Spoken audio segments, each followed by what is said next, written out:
Dad, don't sign that. The little girl's voice was small, but it cut through the ballroom so cleanly that even the string quartet seemed to lose its nerve. One last violin note trembled in the air and vanished beneath the weight of silence. At the center of the room, beneath a chandelier that spilled gold across polished marble, Richard Whitmore stood with a silver pen poised above a cream-colored document embossed with the seal of the Whitmore Foundation.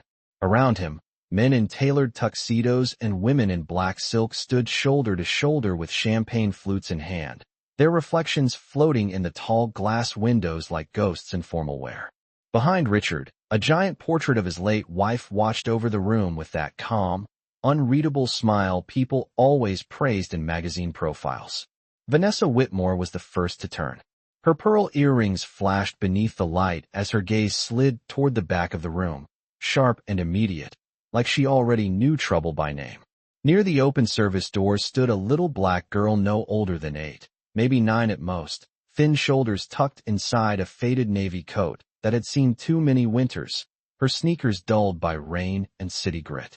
Her braids were neat, though one bead had slipped loose near her temple, and in her small fist she clutched something silver so tightly it left a mark across her palm.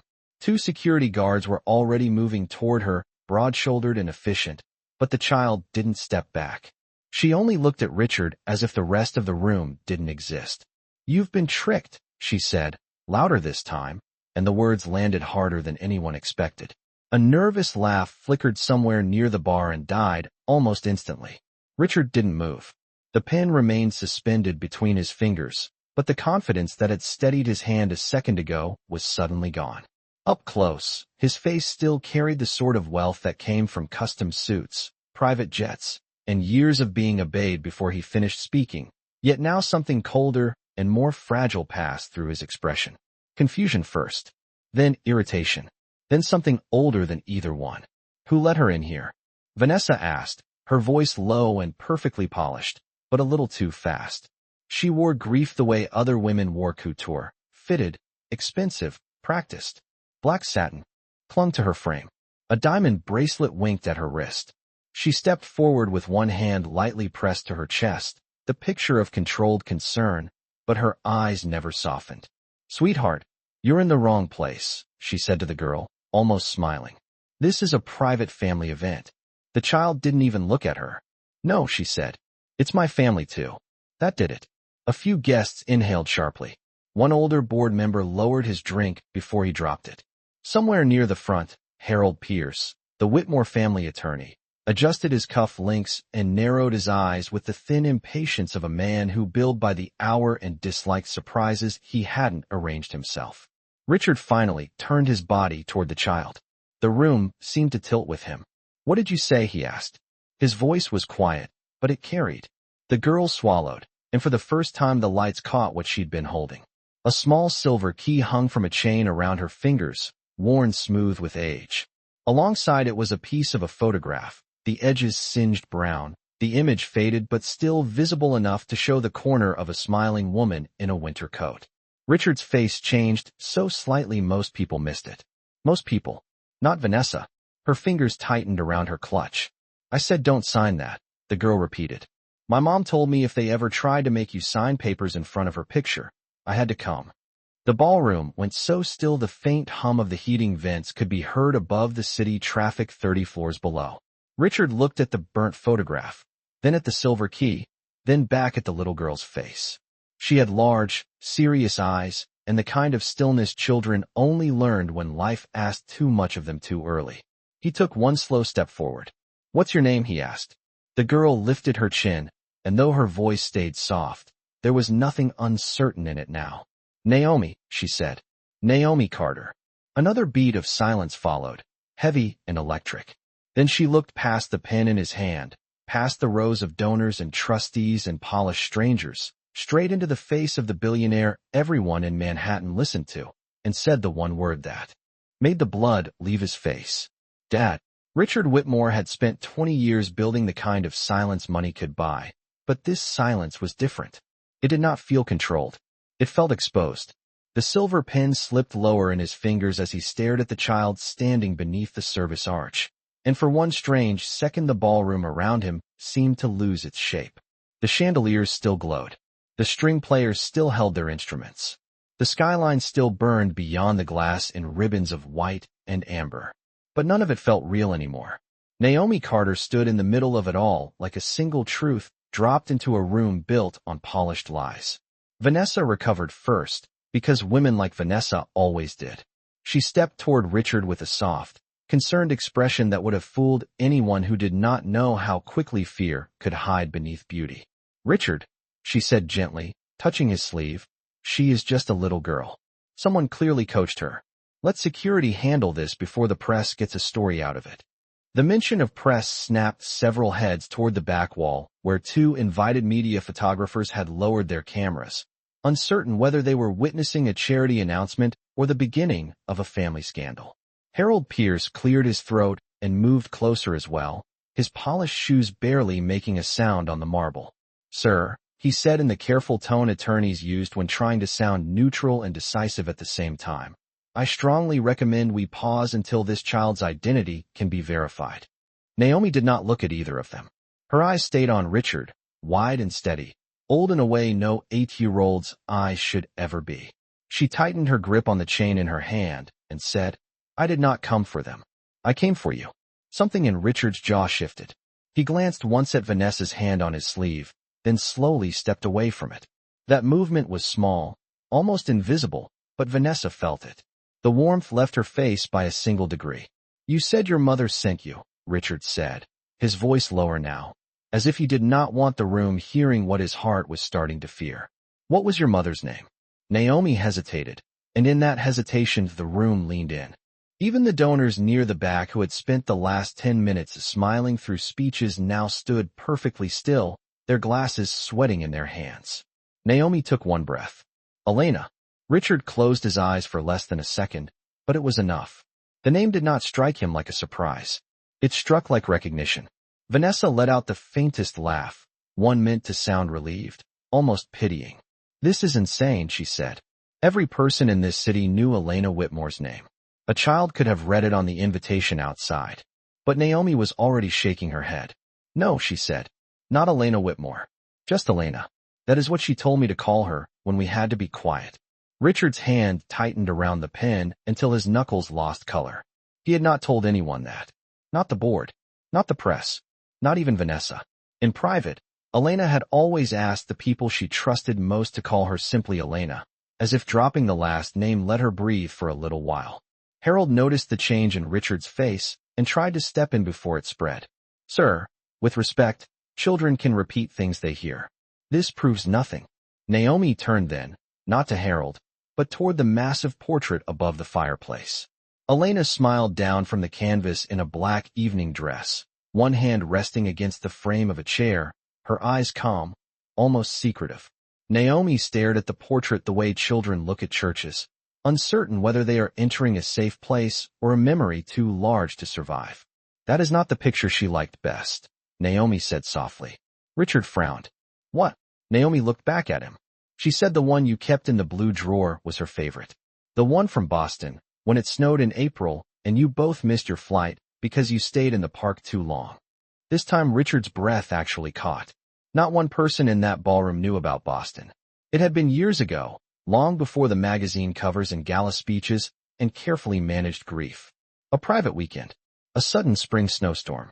Elena laughing in a wool coat, cheeks pink from the cold, her dark hair blown across her face while he tried and failed to take a decent picture because he kept laughing too.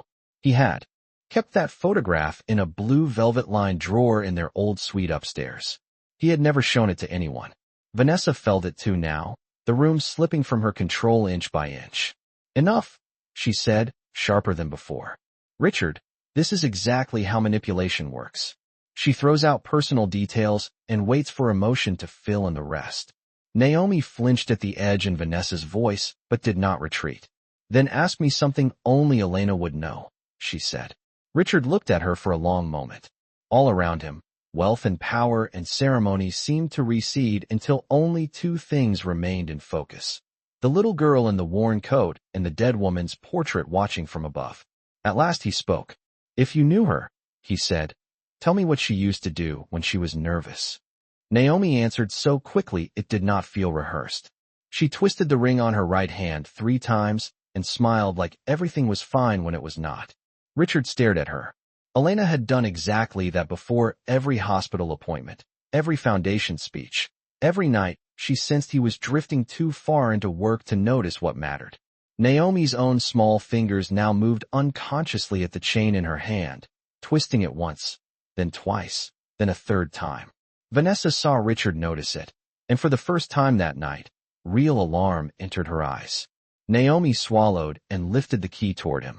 She told me if they ever put papers in front of you under her picture, I was already late. Then she looked at the document on the podium, at the ink waiting beneath his hand, and her voice turned almost to a whisper. Please do not make me too late. Richard did not realize he had stopped breathing until the pen slipped from his hand and struck the marble with a soft metallic click that somehow sounded louder than the string quartet ever had. No one bent to pick it up. No one moved at all. It lay there between the polished podium and the hem of Vanessa's black gown like a tiny fallen verdict. Naomi stood motionless beneath the warm spill of chandelier light, one hand wrapped around the silver key, the other hanging at her side, fingers curled from holding herself still for too long. She looked small enough to disappear in that ballroom if anyone decided not to see her. But now every eye in the room was fixed on her, and that attention did not feel like welcome. It felt like pressure. Richard glanced at the unsigned document, then at Elena's portrait, then back at the child whose voice had just reached into the most private corners of a life he had buried under board meetings, charities, and carefully staged grief. Clear the room, he said. He did not raise his voice. He did not need to. The command moved through the ballroom with the immediate force of habit. A few guests hesitated, uncertain whether they were leaving a scandal or stepping out of sacred ground. The board members exchanged clipped glances. One of the violinists lowered her bow. Champagne glasses were placed quietly on trays. Shoes whispered over marble. No one dared speak above a murmur. Within a minute, the room began to empty in slow, reluctant currents, expensive fabric brushing against expensive fabric, perfume and polished leather trailing toward the doors. Vanessa did not move. Harold Pierce did not either. Richard looked at them both. I said clear the room. Harold gave a stiff nod first, collecting his tablet with the pinched expression of a man who disliked losing control in front of witnesses. Of course, he said, though his tone suggested the opposite. Vanessa stayed exactly where she was, her chin lifted, one hand resting near the pearls at her throat. Richard, this is a mistake, she said. You are tired, emotional, and this child is saying exactly what someone trained her to say. Richard turned toward her fully now, and something in his face made even Naomi go stiller. It was not anger. Anger would have been easier. It was the look of a man whose certainty had just cracked in public and who had not yet decided whether to fear the truth or the years he might have lost to it. Then you should not be worried about me asking questions, he said. Vanessa held his gaze for one long second, then let out a slow breath through her nose. I am worried because you are vulnerable, she said softly, and because Elena has been gone for 8 years. Naomi's grip on the key tightened so hard the chain pressed a pale line across her fingers. She was gone. To you, she said before she could stop herself. The words fell into the room with a child's blunt honesty, unpolished and impossible to soften. Vanessa's eyes cut toward her instantly. Excuse me. Naomi did not answer. Richard did. Leave us, he said. This time his voice carried a steel that admitted no more debate.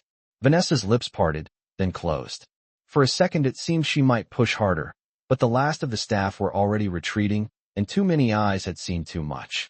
With a measured turn, she gathered the folds of her gown and walked toward the doors, each step elegant, each one colder than the last. Harold followed behind her. At the threshold, Vanessa paused and looked back, not at Richard, but at Naomi.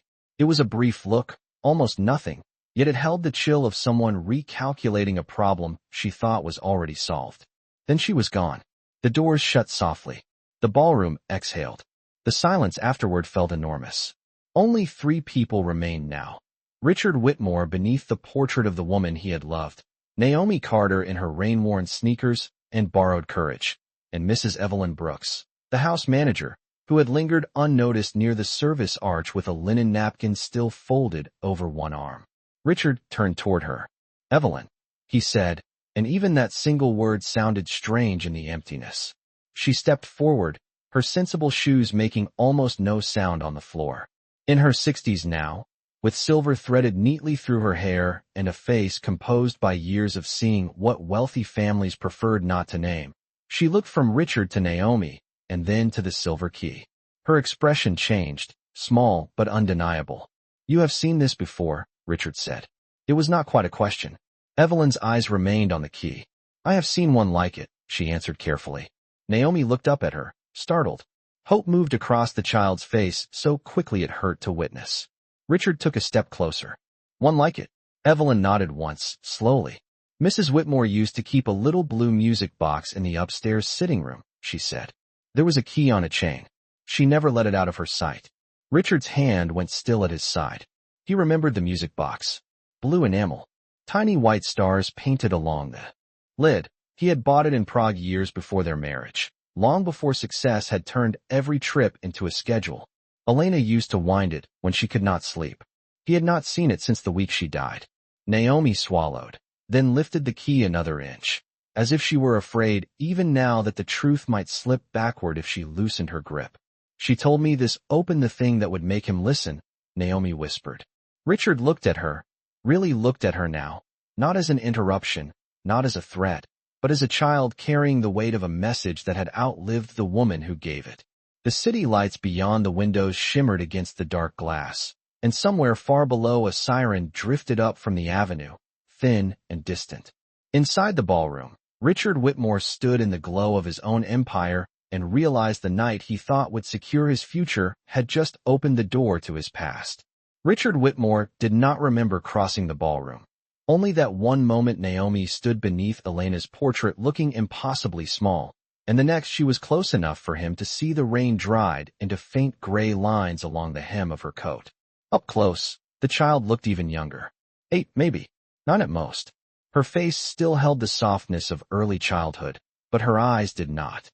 They were the kind of eyes that had learned too early how to measure adults before trusting them. Richard had seen those eyes before, though not in a mirror and not in any boardroom. He had seen them once in a hospital waiting room 8 years ago, reflected in Elena after a long silence neither of them knew how to cross. He stopped a few feet from Naomi and lowered himself just enough to meet her gaze without towering over her. The marble floor pressed cold through one knee of his tailored trousers, a sensation so ordinary and physical it almost steadied him. Almost. "Where did you get the key?" he asked. Naomi looked down at the chain in her hand, as if checking it was still there. "From her," she said. "She kept it in the lining of her coat for a while. Then later she tied it inside my backpack when we had to leave fast." Richard's brow tightened. "Leave where?" Naomi hesitated. Her small shoulders rose, then fell. "Different places." The answer was quiet, but not vague in the way children dodge questions. It sounded like truth worn down by too much moving. Evelyn took another slow step forward, still holding the folded linen napkin against her palm, like she had forgotten it was there. "Sir," she said gently, "perhaps the child should sit down." Richard looked around as if noticing the ballroom again for the first time. The candles still glowed on the banquet tables. Half-finished drinks remained where guests had abandoned them. Near the podium, the unsigned foundation document rested under chandelier light, waiting with the patience of paper. He gestured toward a velvet chair near the fireplace. Naomi did not move. "I am fine," she said. Her voice was polite, but it carried the careful refusal of someone who had learned that sitting in the wrong room could mean staying too long where she was not wanted. Richard noticed that too. He straightened slowly and removed his tuxedo jacket, placing it over the arm of the chair before stepping back. "You do not have to stay if you do not want to," he said. "But no one is throwing you out." Naomi's eyes flicked to the chair, then to him. The smallest part of her expression loosened. She crossed the marble in quiet steps and perched on the very edge of the seat, not sinking into it, as if prepared to rise again the second the room changed its mind. Richard remained standing for a moment, then moved toward the fireplace, one hand braced on the mantel beneath Elena's portrait. The heat from the gas flames touched his knuckles, but the rest of him felt cold. "Tell me exactly what she said."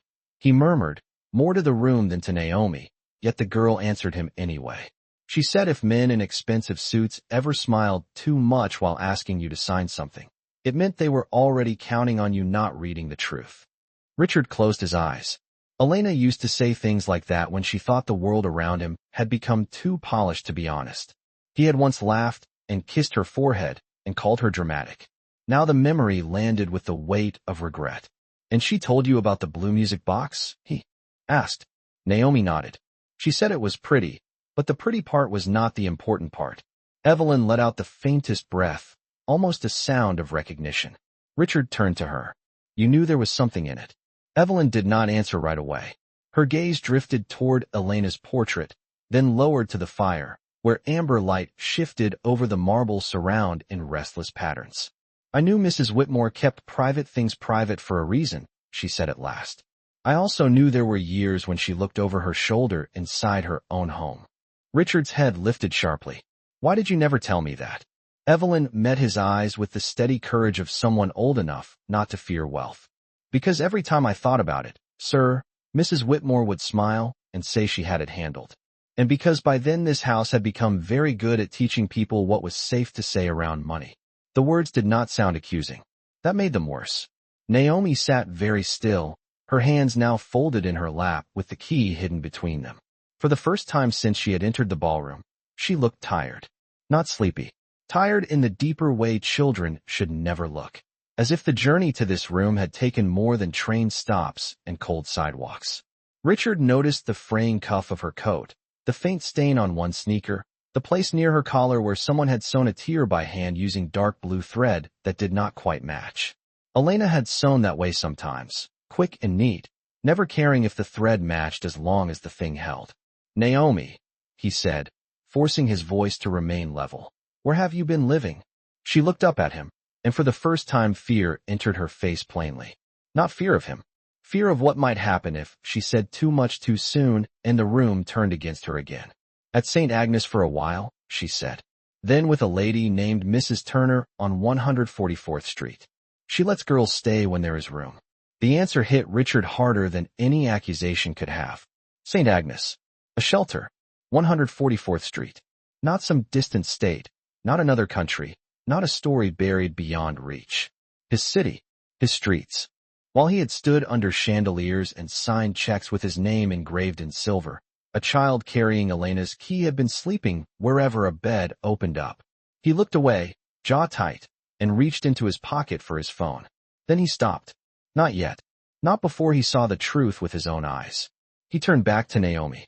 You said the key opened something that would make me listen. Naomi nodded once. The blue drawer upstairs, she said. Behind the winter picture. She said if it was still there, then maybe some part of her was still waiting for you to notice. Richard stood very still after that. The fire crackled softly. Outside the windows, Manhattan glittered with the indifference of a city that kept moving no matter who was lied to or who was found too late. Then Richard Whitmore reached for his jacket, not to put it on, but to set it aside completely. He looked at Evelyn, then at Naomi, and something final settled into his face. Take us to the upstairs sitting room, he said quietly, and lock the ballroom doors behind us. The ride upstairs felt longer than it should have. Richard Whitmore stood inside the private elevator with one hand in his pocket and the other braced against the brass rail, staring at the numbers as they climbed past familiar floors that suddenly looked like years he had not lived correctly. Naomi stood beside Evelyn near the back wall, her small frame half swallowed by the soft amber light overhead. She kept both hands wrapped around the silver key, as if letting go of it for even a second might send the whole truth slipping back into silence. No one spoke. The elevator moved with the hush of expensive machinery, smooth and controlled, but inside that narrow space the air felt tight, almost fragile. Richard could smell faint traces of Naomi's damp coat mixed with the cleaner scent of polished metal and old cedar rising from the shaft. A child had brought weather into his world of climate control and sealed glass, and somehow that felt right. When the doors opened on the 31st floor, the hallway beyond lay in a stillness so perfect it bordered on unreal. Thick runner carpets softened every step. Wall sconces cast pools of muted gold across cream paneling and framed black and white photographs from a life. Richard had once believed, he remembered clearly.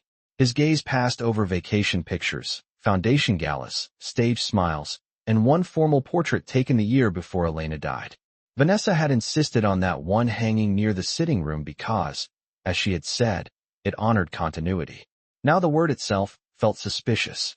Naomi stepped out of the elevator carefully, her sneakers sinking into the thick carpet.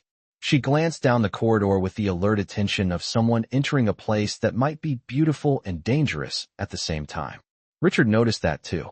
"It is all right," he said, though he was no longer certain whether he meant for her or for himself. Evelyn moved ahead and unlocked the double doors to the upstairs sitting room. The brass handles turned with a soft click. Warm light spilled into the hall.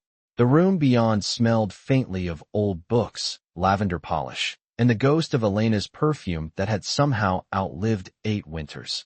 Richard stopped in the doorway. The sitting room had remained mostly untouched because he had not trusted himself to change it. The pale blue drapes were still the same. The cream settee still faced the fireplace. A reading lamp glowed beside Elena's favorite chair, though no one had sat there in years. On the far wall, beneath a shelf of leather-bound first editions and framed travel sketches, stood the walnut cabinet with the blue velvet-lined drawer Naomi had mentioned. Above it hung the winter photograph. Boston. Snow falling in thick April flakes. Elena laughing with her head tipped back, one glove off, strands of dark hair caught against her mouth by the wind. Richard had taken that picture with cold fingers and a cheap camera because they had wanted one weekend with no staff, no schedule, no donors. Just weather, bad coffee, and each other. He felt the memory move through him like a draft beneath a door. Naomi saw the photograph and gave one small nod, not triumphant, not relieved, only certain. "That one," she said.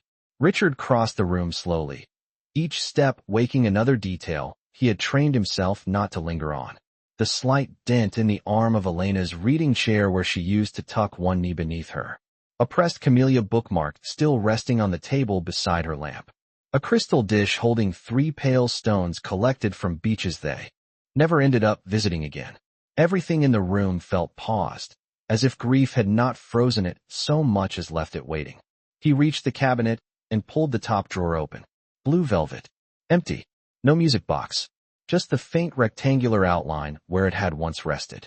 For a second, he only stared, not fully understanding what he was seeing.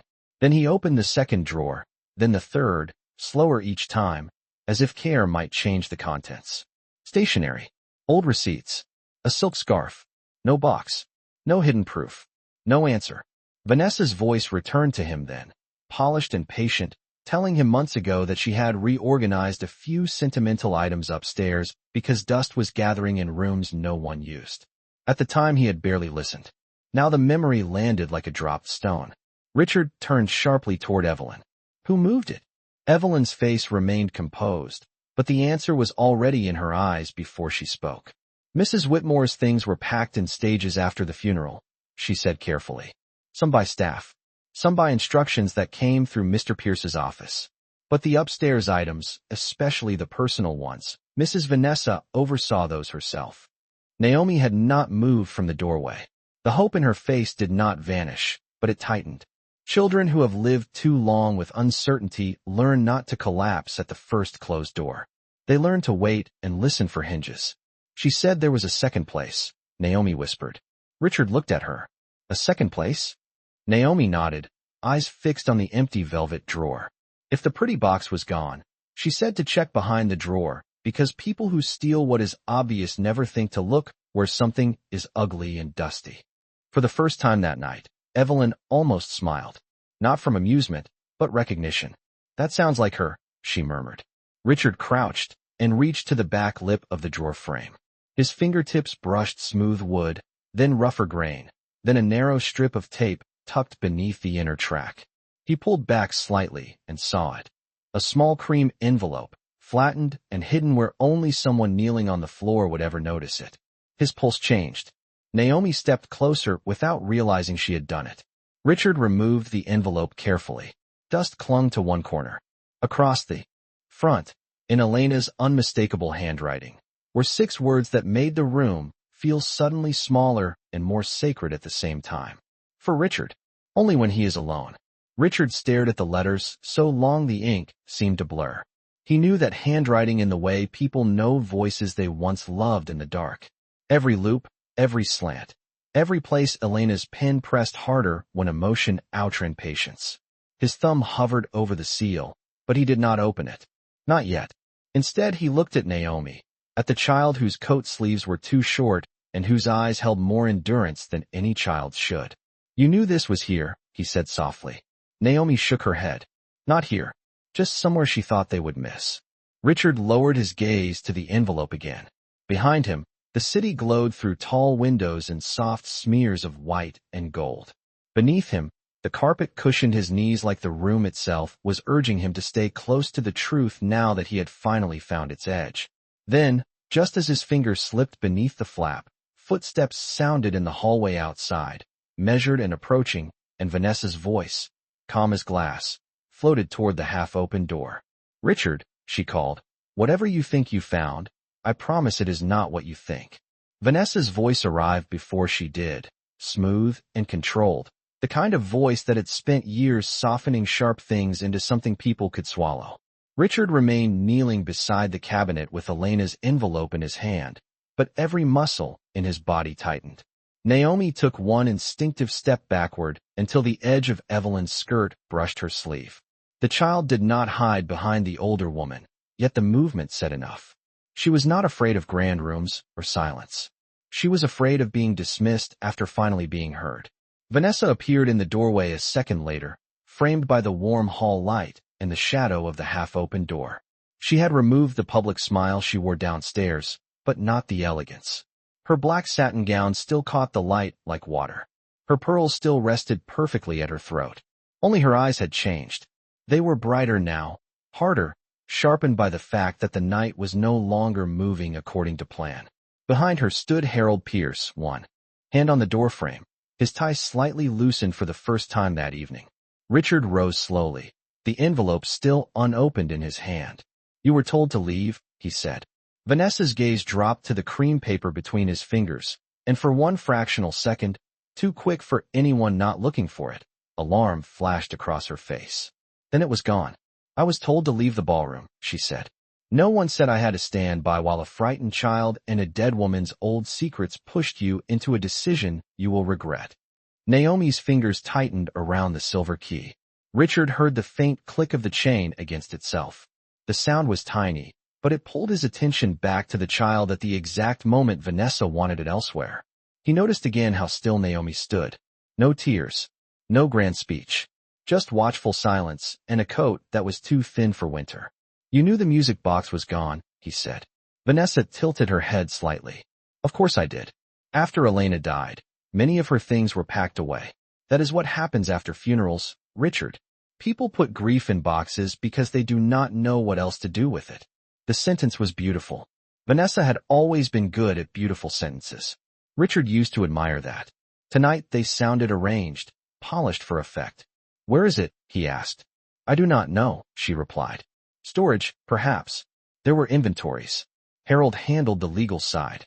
Harold lifted one palm in a gesture meant to appear open and harmless. There were dozens of items catalogued after Mrs. Whitmore's passing, he said.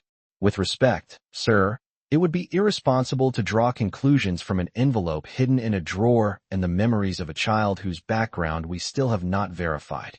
Naomi looked at him then, finally, and something in her face changed. Not anger.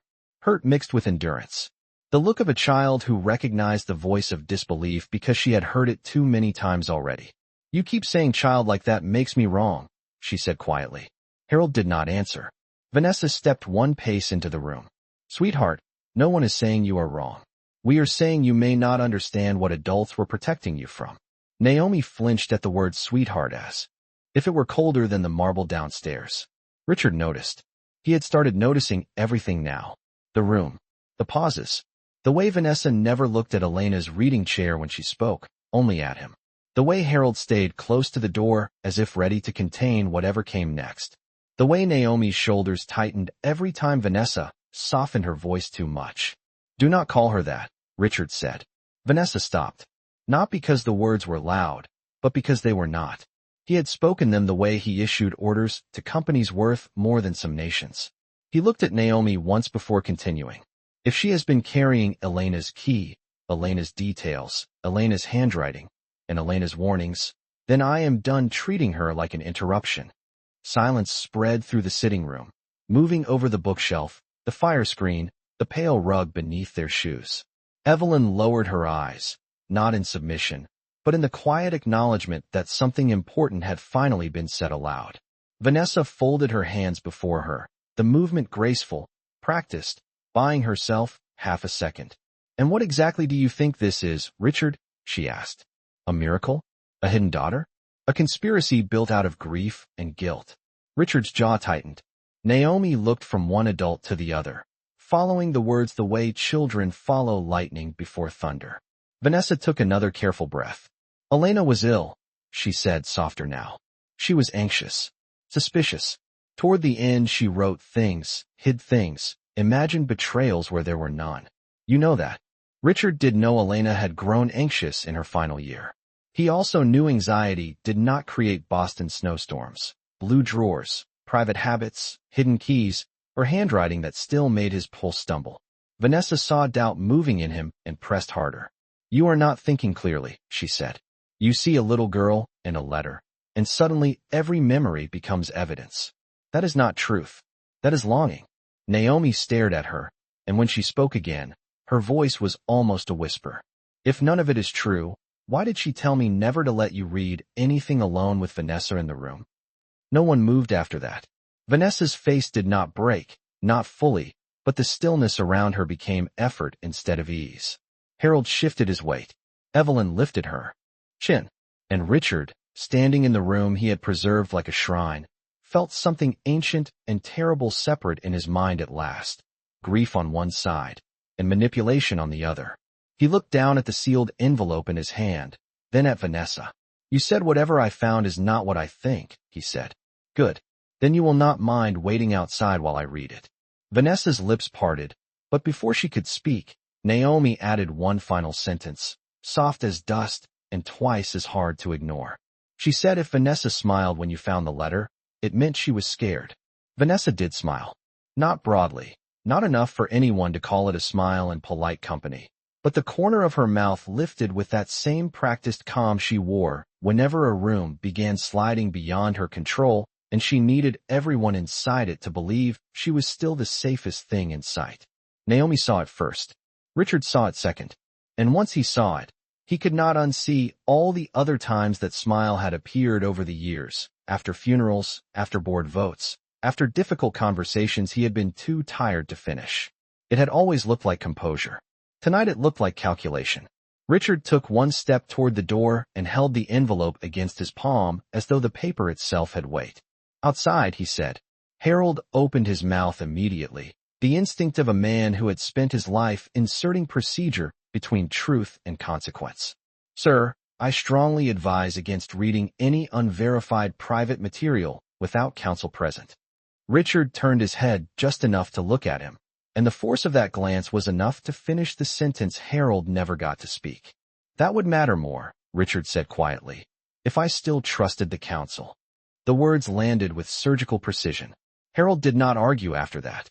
Vanessa remained where she was for 2 long seconds, one hand resting lightly at her waist, pearls gleaming at her throat, dark hair smooth against her shoulders.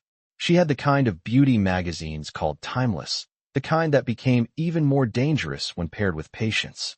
"Richard," she said, lower now, shedding the social tone she wore downstairs, "whatever Elena left behind was written by a woman under immense strain. Do not turn pain into proof just because it arrives in an envelope." Naomi looked at her from beside Evelyn, and though the child said nothing, her eyes hardened in a way that made her look for an instant less like a little girl and more like a witness who had waited too long to be believed. Richard did not look away from Vanessa. "If that is true," he said, "then waiting outside should be easy." A beat passed, then another. Vanessa's gaze drifted to the paper in his hand, then back to his face. Richard watched the shift happen inside her, the split-second math of whether pressure, persuasion, or performance would work best. Finally, with a graceful inhale, she nodded once. "Fine," she said. But when you are done, I want you to remember that grief makes people cruel to the ones who stayed. She turned before anyone could answer, the satin of her gown whispering against the carpet as she walked toward the hall. Harold followed more stiffly, pausing only to look back at the envelope with the strained focus of a man who knew paperwork could end empires if it arrived in the wrong hands at the wrong time. Evelyn stepped forward and closed the door behind them. The latch clicked softly. It sounded louder than it should have. For a moment, no one moved. The fire on the far side of the room breathed its gentle orange light across the rug. The windows reflected 3 figures back into the glass. A billionaire who suddenly looked older than he had an hour ago, a house manager who had seen too much to be surprised by wealth anymore, and a little black girl in a worn navy coat, standing very straight, as if posture alone could keep her from being sent away. Richard stared at the envelope. His name, written in Elena's hand, seemed to belong to another life, one where snowstorms in Boston mattered more than charitable foundations, and where trust still felt like something you earned by listening, not by controlling. His thumb slid beneath the flap. The seal gave with a dry whisper. Inside was a single folded sheet, and something smaller tucked into it. He unfolded the paper first. The scent that rose from it was faint, almost gone, but unmistakable. Lavender and old cedar. Elena's drawers had always smelled that way. Richard's chest tightened. He read the first line, and the room changed. If you are reading this, then I was right to be afraid, and wrong to think I still had time. Richard's fingers went still around the page. The words did not blur, but the edges of the room did. He kept reading. Richard, if Vanessa is near you when this is found, do not let her speak first. She has spent years learning how to turn your exhaustion into her permission. Harold helps her more than he knows, and sometimes more than he admits. I hid this because every direct conversation I tried to have was interrupted, softened, delayed, or made to sound like illness. Richard swallowed hard. The paper trembled once, barely visible except to Naomi, who noticed everything now. Elena's handwriting tilted more sharply on the next lines, pressed harder into the page as if the truth had been forced through her too quickly. There is a child. Her name is Naomi. She is not a rumor, not a mistake, and not a charity case. She is yours to protect, even if I am no longer here to place her in your arms myself. Richard stopped reading, not because he doubted the sentence, but because his body had not caught up to what the words had done to it. The fire cracked softly. Somewhere below, far beyond 31 floors of glass and steel, a siren drifted through the city and disappeared. Naomi did not speak. She only watched his face as the blood seemed to leave it inch by inch. Evelyn pressed her lips together and looked down, not in avoidance, but in the quiet respect people give to moments too raw to stare at directly. Richard forced himself to continue. I kept her hidden because I found records I should never have found, transfers and trusts and conversations that began before my diagnosis worsened. Vanessa was preparing for a future in which my absence would be profitable and your guilt would make you easy to guide. If Naomi has reached you, then the last barrier failed. Believe her, even if believing her means admitting you did not believe me soon enough. Something small slipped from the fold and landed against Richard's shoe. Naomi gasped before she could stop herself. Richard looked down. On the rug, lit by the low fire and the lamp beside Elena's chair, lay a photograph bigger than a postcard. He bent slowly and picked it up. The image showed Elena sitting on a narrow bed in a room Richard did not recognize, wrapped in a plain gray sweater, her face thinner than he remembered, her smile tired but real. In her lap sat Naomi, younger by at least 2 years, laughing at something outside the frame. Elena's arm was around her. On the back, written in blue ink, were 5 words that made Richard's hand begin to shake. She has your eyes when she trusts. Richard Whitmore had negotiated hostile takeovers, survived congressional hearings, buried competitors with a look, but nothing in his life had prepared him for the way his own hand trembled over a photograph of a child who should never have been a stranger. He stared at the image until the room around him seemed to lose depth. Elena sat on that narrow bed in a sweater he remembered buying for her on a cold Sunday in Vermont, her smile thinner, yes, but unmistakably hers. And Naomi, younger and softer in the face, leaned into her with the unguarded trust children only give when they feel safe. Richard looked up slowly. Naomi was watching him from across the rug with a stillness so complete it made her seem fragile and fierce at the same time. He saw it now, not because the note told him to, but because he finally allowed himself to. The eyes. Not the color. The expression. That careful way of looking straight at someone, while keeping one part of herself hidden in case the room turned cruel. Elena had once told him he wore power like armor and exhaustion like a second skin. Naomi wore caution the same way. He lowered himself onto the edge of Elena's reading chair because his knees no longer felt entirely reliable. The leather gave beneath him with a soft sigh, and the sound alone nearly undid him. He had not sat there since Elena died. The letter remained open in his left hand, the photograph in his right. Firelight moved across the paper, across his cuff, across the polished floor where the shadows of 3 lives seemed to overlap and separate with every flicker. "How long?" he asked, but his voice came out rougher than intended. Naomi blinked. "How long what?" she said softly. Richard looked at the picture again. "How long? Were you with her?" Naomi's shoulders drew in for a second, not from fear exactly, but from the effort of reaching back into memories she had carried alone for too long. "Not all the time," she said. "Sometimes I was with Mrs. Turner. Sometimes at church rooms. Sometimes in a place in Queens with yellow walls that smelled like soup. But she always came back until she could not." Richard closed his eyes. Until she could not. The sentence was small, plain, almost gentle, and that made it worse.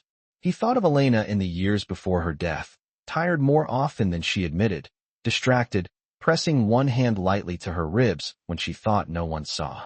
He remembered asking if she wanted to cancel events, and her saying no with that patient smile he had mistaken for strength instead of secrecy. Naomi shifted her weight. "She said you were not bad," the girl whispered. Richard opened his eyes again. Naomi's voice had changed. It was quieter now, less guarded, and somehow more heartbreaking because of it.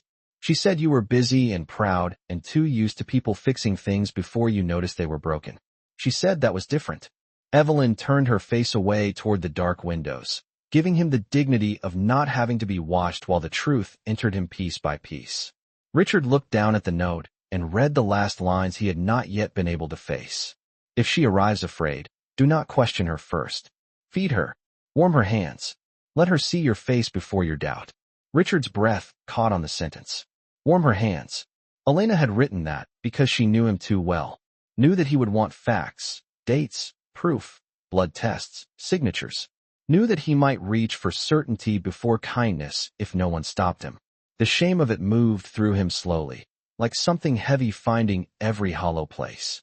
Naomi looked suddenly very small again sitting there in that overlarge room, coat buttoned wrong at the middle, one sneaker lace slightly frayed, fingers still wrapped around the silver key, as if she had not yet learned she could set it down.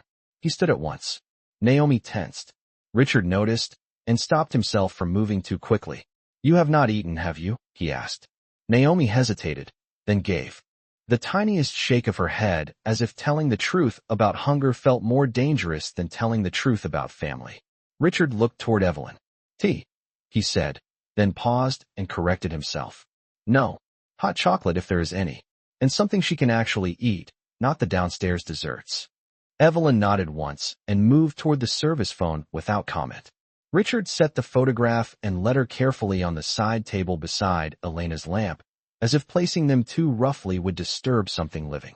Then he crossed to the fireplace and held one hand out toward Naomi, not too close, not demanding, just there. "Come here," he said. Naomi did not move right away.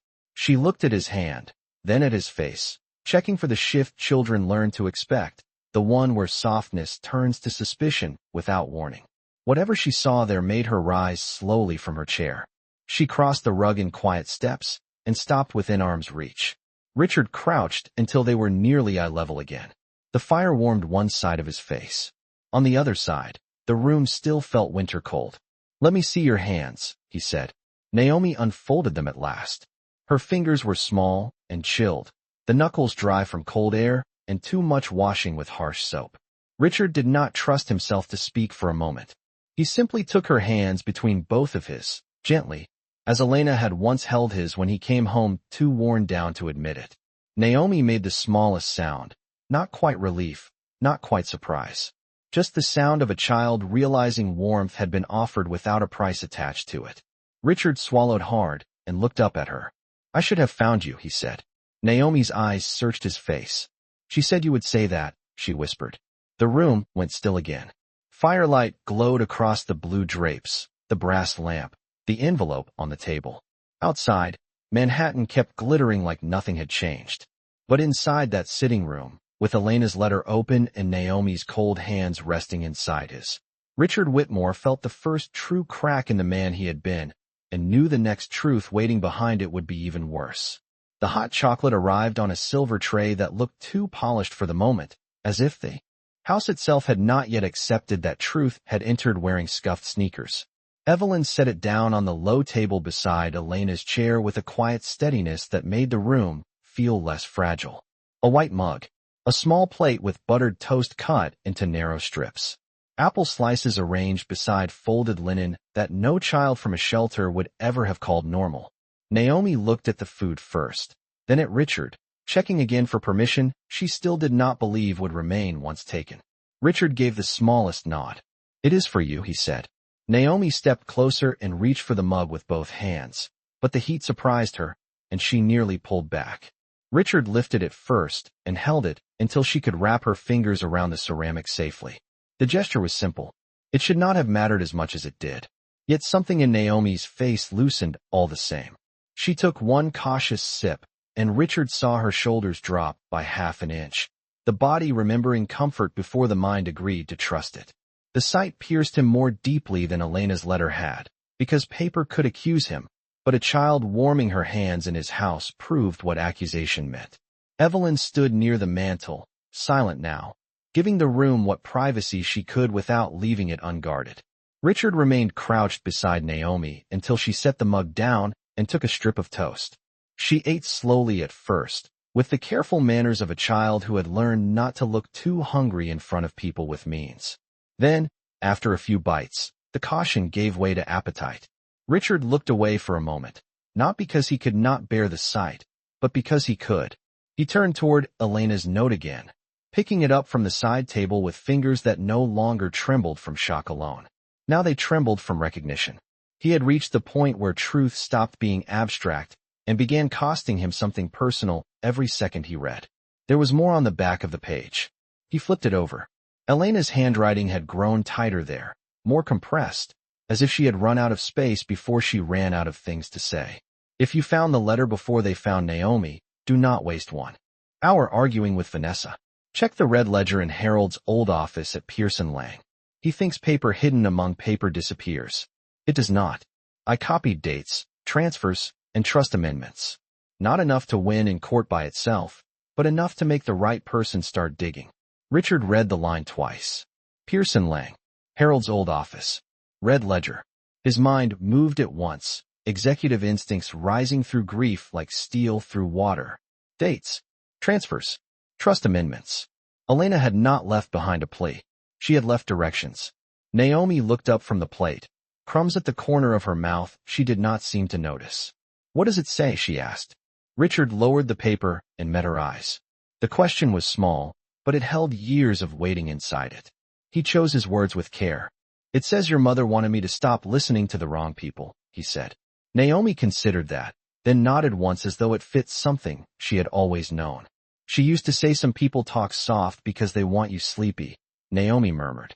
Richard let out one breath that might have been the edge of a laugh if the night had belonged to another life. "Yes," he said quietly. "That sounds like her."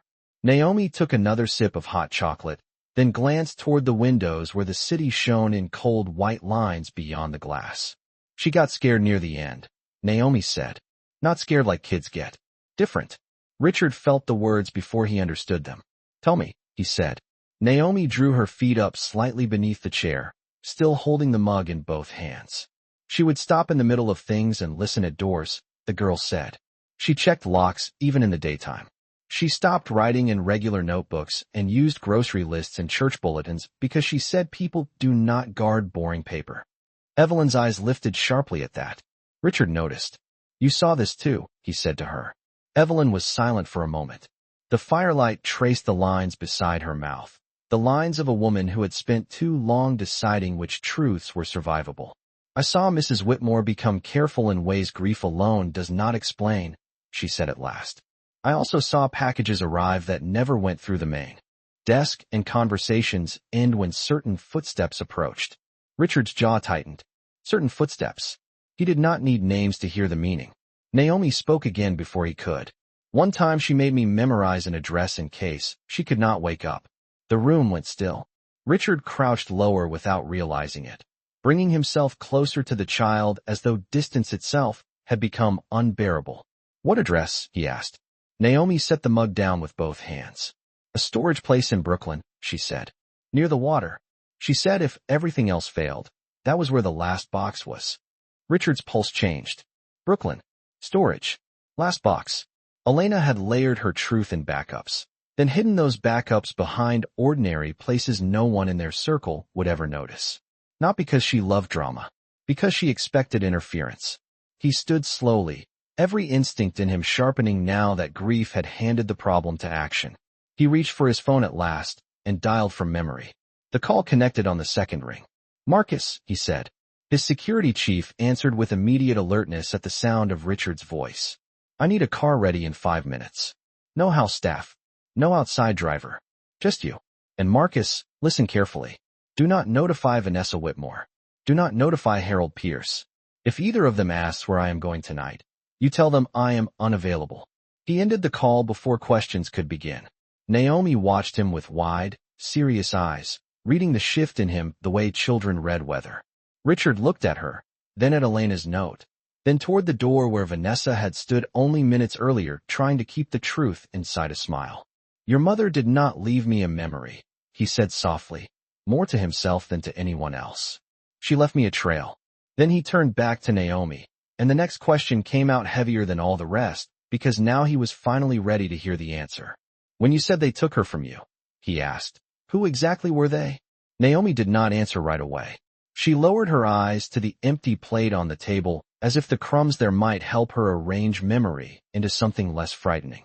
The fire behind Richard gave off a soft, steady heat, but the room felt colder now that the next truth had asked to be named. Evelyn stood near the mantel with both hands lightly folded, not interrupting, not urging, only holding the kind of silence children sometimes need before they can step into a hard thing.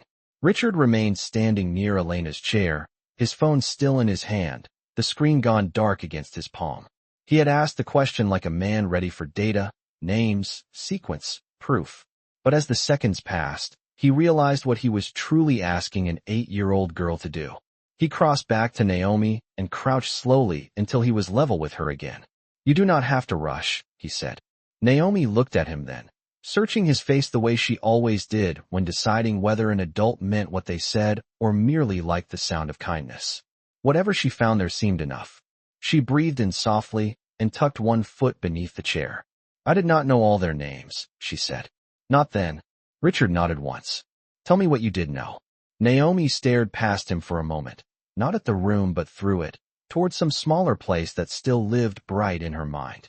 We were in the apartment with the yellow curtains, she said. Not the church one. The one with the loud pipes and the kitchen window that looked at a brick wall. Mom was writing things on envelopes and putting them inside a cereal box because she said boring places were safer. She kept checking the hall. She looked tired, but not sleepy. Tired like she had been running inside her head all day.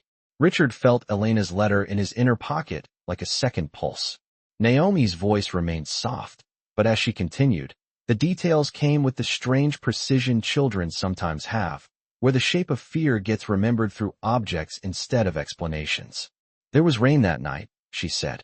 Not hard, just the kind that makes the street glow. I was coloring on the floor with the short crayons from church. Mom kept calling somebody and hanging up before it rang too long. Then she finally got through and said, if you still love me, stop delaying and read the papers yourself. Richard closed his eyes for one beat. Elena had called him that night. He remembered seeing her name flash across his phone. While he sat in a conference room in London, surrounded by men discussing a merger he could no longer even remember. He had texted back that he was in a meeting and would call in an hour. He never made the call. By the time he tried, it went to voicemail. Naomi kept going. After that, She packed fast. Not clothes. Just papers and the blue picture of you and her in the snow and the music box and the key. She put my sweater on backwards first because her hands were shaking, then laughed and fixed it and kissed my forehead and said, "See? That is how you know I need more sleep." Naomi's face changed when she said that. Not broken. Gentler. For one brief second, she was not a child carrying evidence through a billionaire's house. She was just a little girl remembering the last warm thing before the cold part came. Richard lowered his gaze. The shame in him deepened quietly, layer by layer, without drama.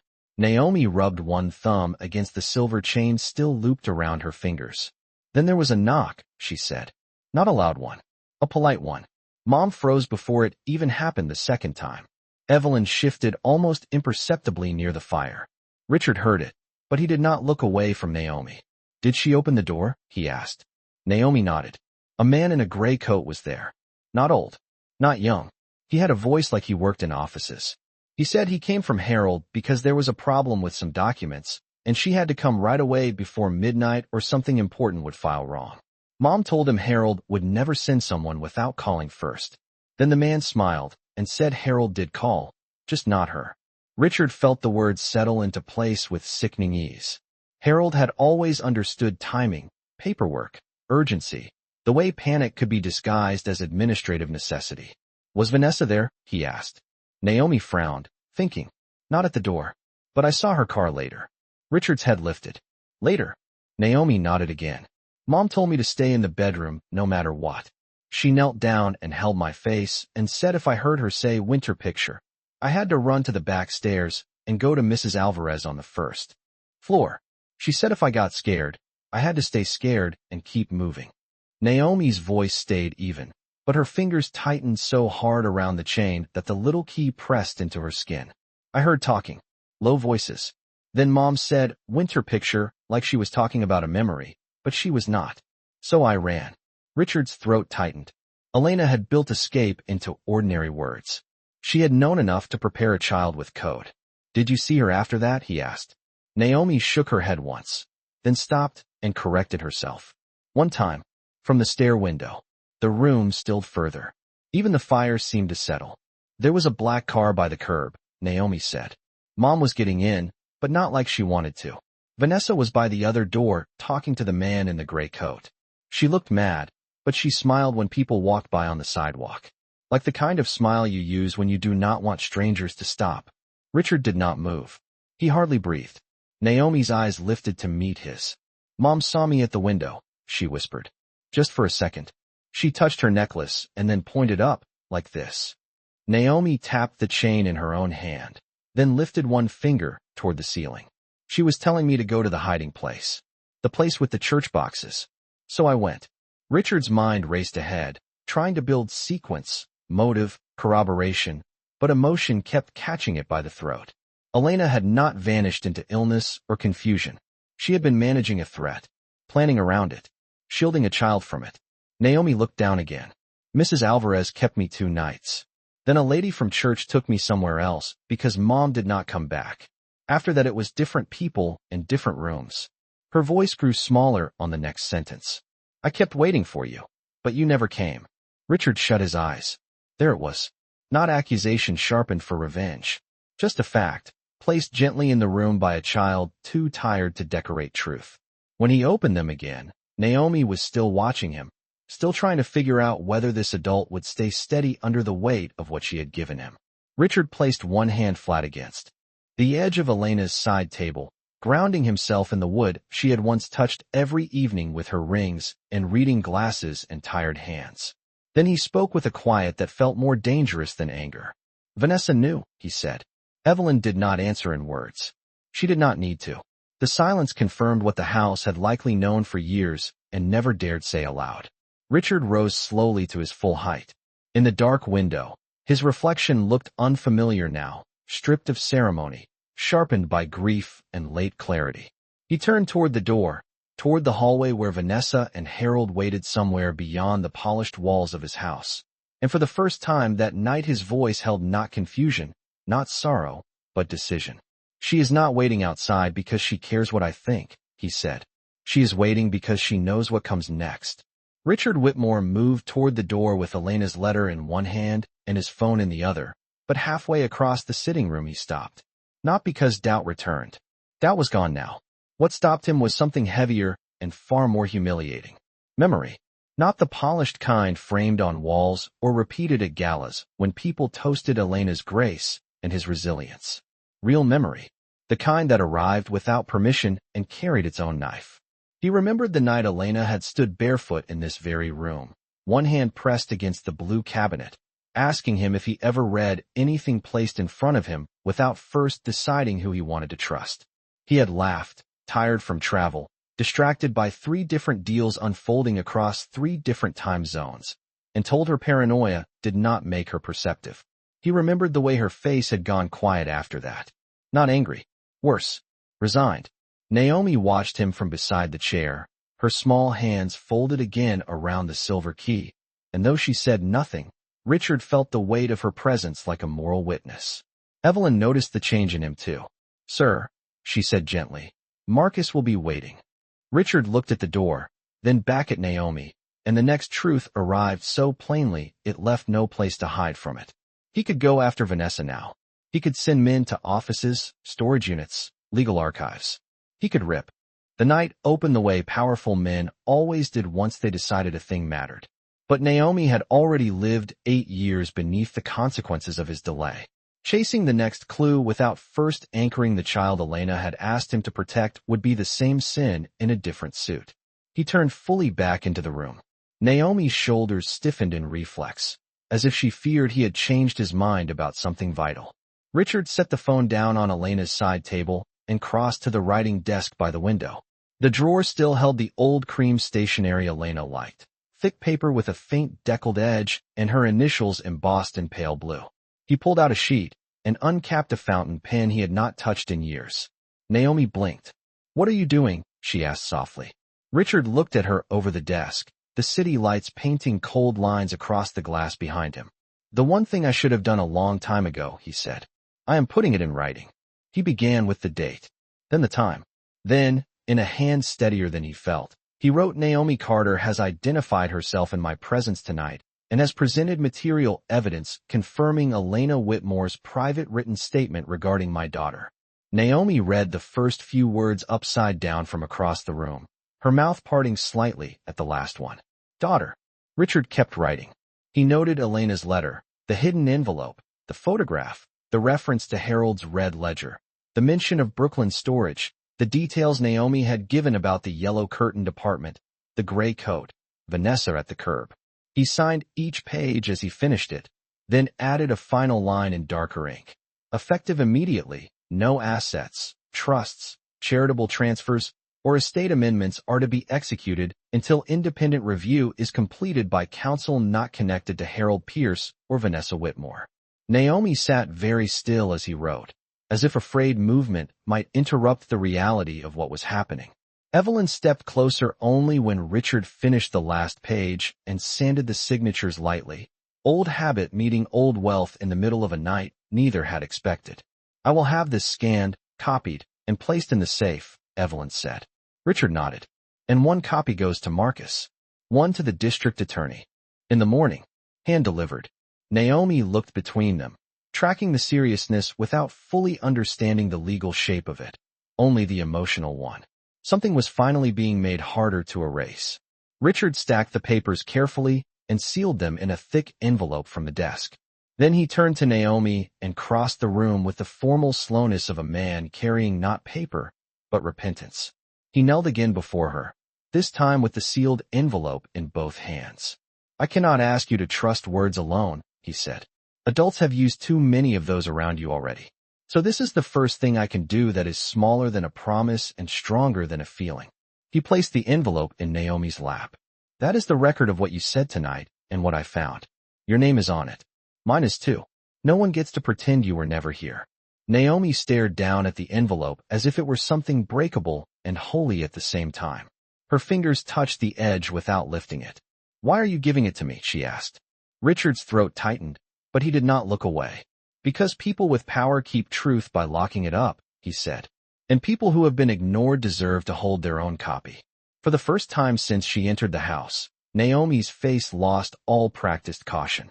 Not completely. Children do not put that down in a single night. But enough for something tender and stunned to move across it like first light.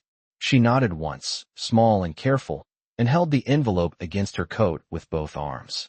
Richard saw her do that, and felt shame and gratitude strike him at the same time.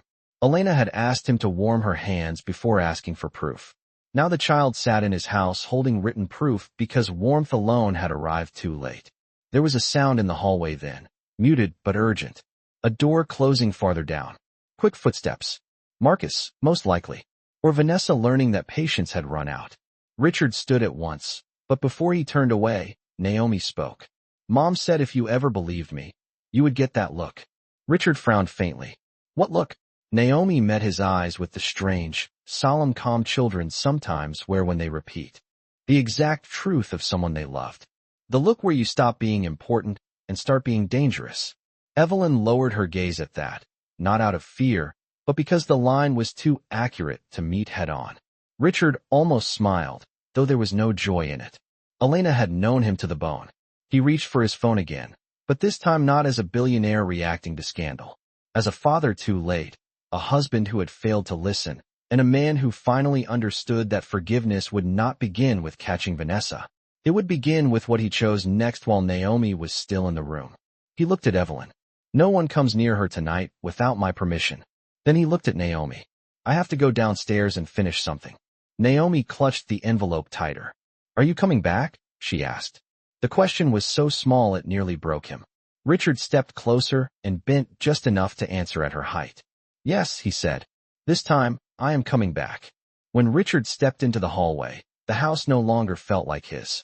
It felt like a stage after the audience had left, every polished surface still in place, every light still burning, but the script broken open at the center.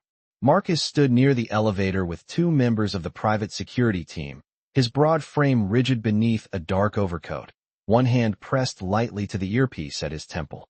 He looked up the moment Richard appeared and understood from a single glance that the night had moved beyond damage control. Sir, he said quietly, Mrs. Whitmore is downstairs in the East Salon. Mr. Pierce is with her. They have both asked to leave twice. Richard adjusted the cuffs of his shirt with deliberate calm, not because he cared how he looked, but because he needed one physical motion to steady the rest of him. Then they can ask a third time, he said. No one leaves. Marcus gave one short nod. He had worked for Richard long enough to recognize the difference between anger and decision. This was decision. Richard glanced once toward the closed sitting room door behind him, where Naomi remained with Evelyn, and the envelope held against her chest like proof had finally taken a shape a child could carry. Then he stepped into the elevator. Marcus entered beside him. The doors closed with a soft metallic hush, and as the car began to descend, Richard watched their reflections in the brass panels. One man built for protection, one man dressed for celebration, now carrying grief in his eyes and Elena's letter in his inner pocket like a blade he deserved. The ride down lasted less than a minute. It felt like crossing 8 years. When the doors opened on the main floor, the East Salon glowed at the end of the corridor in muted lamplight and controlled tension. Vanessa stood near the bar cart with a cut crystal glass untouched in her hand, her black satin gown immaculate, her spine straight, her expression arranged into a calm that no longer convinced anyone in the room.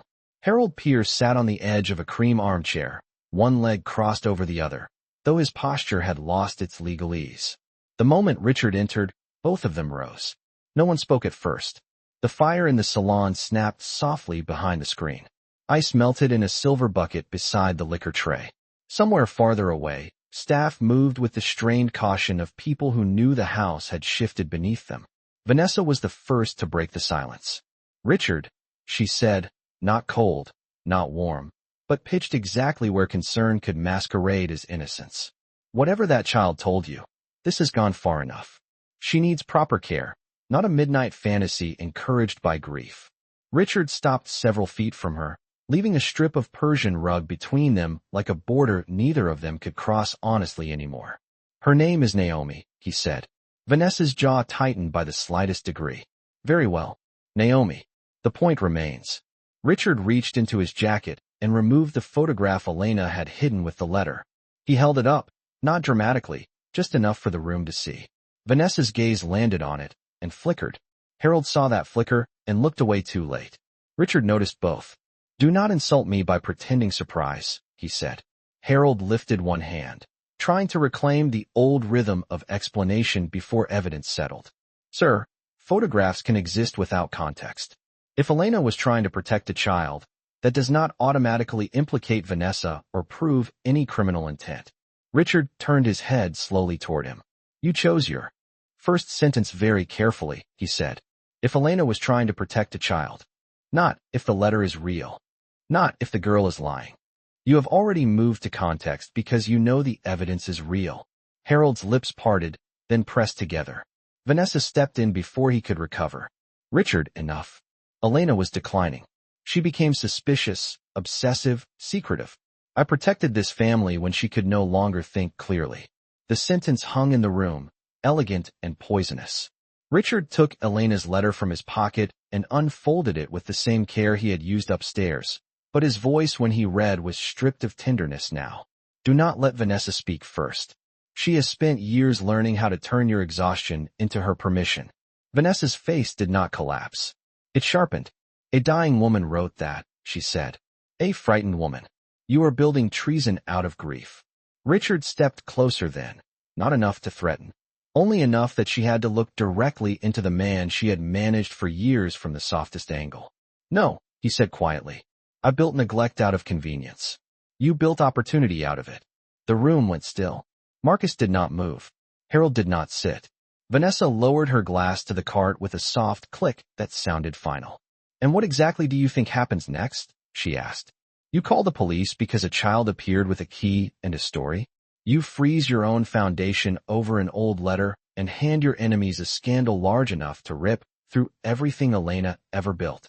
Richard's face changed then, not with rage, but with something colder and more precise. "It is already frozen," he said. "Nothing gets signed tonight. Nothing moves tomorrow. Independent counsel takes over at sunrise.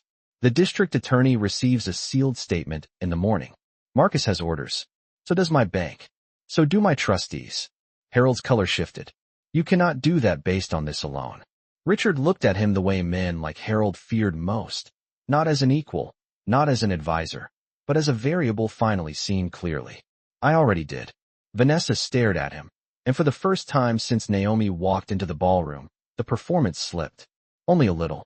A thinning at the edges. A flicker of disbelief that the man she had steered through grief, fatigue, and pride had finally found a point she could not talk him out of. "All this," she said softly, "for a little girl who may not even stay once she understands what your world costs." Richard did not blink. "That little girl crossed a city with more courage than anyone in this house has shown in years," he said. "And she arrived with the truth while the rest of us were dressed for lies." Vanessa's throat moved once as she swallowed. Harold looked toward the door as if measuring exits that no longer belonged to him. Richard folded Elena's letter and returned it to his pocket. "You asked what happens next," he said. "Next, you both remain in this house until my new counsel arrives. You will hand over every device, every key, every document connected to Elena's estate, the foundation, and any off-book storage or trust transfer. And then, Vanessa, before the night ends, you are going to tell me why Elena was afraid enough to teach an 8-year-old child how to run when she heard the words winter picture." Vanessa did not answer at first. For the first time that night, silence did not belong to Richard. It belonged to her. She stood beside the bar cart with one hand resting near the untouched glass, pearls pale against her throat, dark satin catching the firelight in cold folds. Harold Pierce looked at the floor, then at the far wall, then nowhere at all. Marcus remained by the door, solid and unreadable, the kind of presence that made escape feel childish before anyone even tried it. Richard waited. He had learned long ago that the most dangerous kind of patience was not legal or strategic. It was moral, the kind that arrived only after a person realized exactly how much damage had been done while they were busy being important. Vanessa lifted her chin a fraction. "Afraid enough?" she repeated softly. Elena was afraid of everything by the end. The illness changed her. Richard did not move. "That is not an answer." Vanessa's mouth tightened. "It is the only one that matters." Richard looked at Harold. "And you?" Harold removed his glasses, polished them with a folded handkerchief he did not need, and bought himself 3 seconds with the gesture. I advised based on the information I was given, he said at last. If Elena concealed material facts from her own estate counsel, then certain misunderstandings could have. Stop. Richard's voice was low, but it cut clean through the room. Do not hide inside language tonight. Harold fell silent. Vanessa let out one long breath through her nose and set both hands on the edge of the cart, fingers light, almost elegant. You want truth? She asked. Fine. Elena stopped trusting everyone. Not just me. You too. Especially you. She thought every delay was betrayal, every revision was theft, every concern was strategy. She hid documents, rerouted calls, refused treatment she did not like, and built a private world where only she knew what was real. I tried to keep this family functional while she was disappearing inside her own fear. The words were sharp, but not hysterical. That made them more dangerous. Naomi had said some people talked soft because they wanted you sleepy. Richard heard the softness now.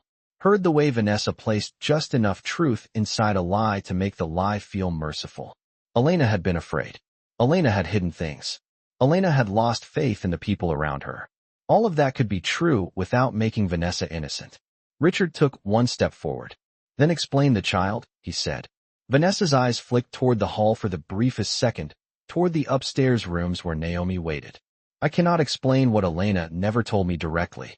You saw her at the car, Richard said. Vanessa's face changed almost invisibly. What? Richard held her gaze. Naomi saw you the night Elena was taken from the apartment. Gray coat. Black car. Sidewalk wet from rain. Elena touched her necklace and pointed up to tell Naomi to run.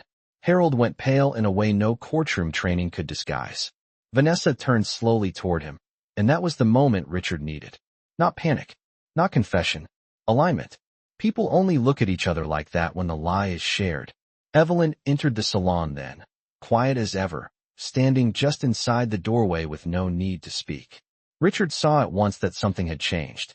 She is asleep, Evelyn said gently. The room shifted on that sentence. Not because it was dramatic, but because it was human.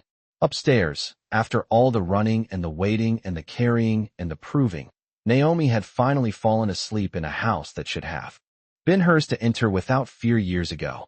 Richard closed his eyes for half a beat. When he opened them again, the fury in him had changed shape. It was no longer about catching Vanessa in a contradiction. It was about the fact that an 8-year-old child had arrived exhausted enough to sleep in the middle of a war over truth. Good, he said softly to Evelyn. Then, without looking away from Vanessa, he added, no one wakes her. Marcus nodded once. Vanessa's composure fractured at the edges. You are making a catastrophic mistake, she said. Do you really think the press, the board, the courts, any of them will see this as noble? An unknown child appears. A dead woman's letter surfaces. You destroy your own foundation overnight. Elena would never have wanted that. Richard almost smiled, but the expression held no warmth. You still do not understand what she wanted, he said. She wanted me to notice what decency felt like before there was nothing left worth saving. The line seemed to land harder than accusation. Vanessa straightened. And what now? You parade that little girl into a courtroom and call it redemption. Richard's face hardened. No, he said. Now I make sure she never has to fight adults for the truth again. He turned to Marcus. Take their phones. Have the guest wing locked electronically. 2 officers outside each door. No calls except to my new counsel when they arrive. Marcus moved at once, not aggressively, not theatrically, simply with the efficiency of a man following overdue orders.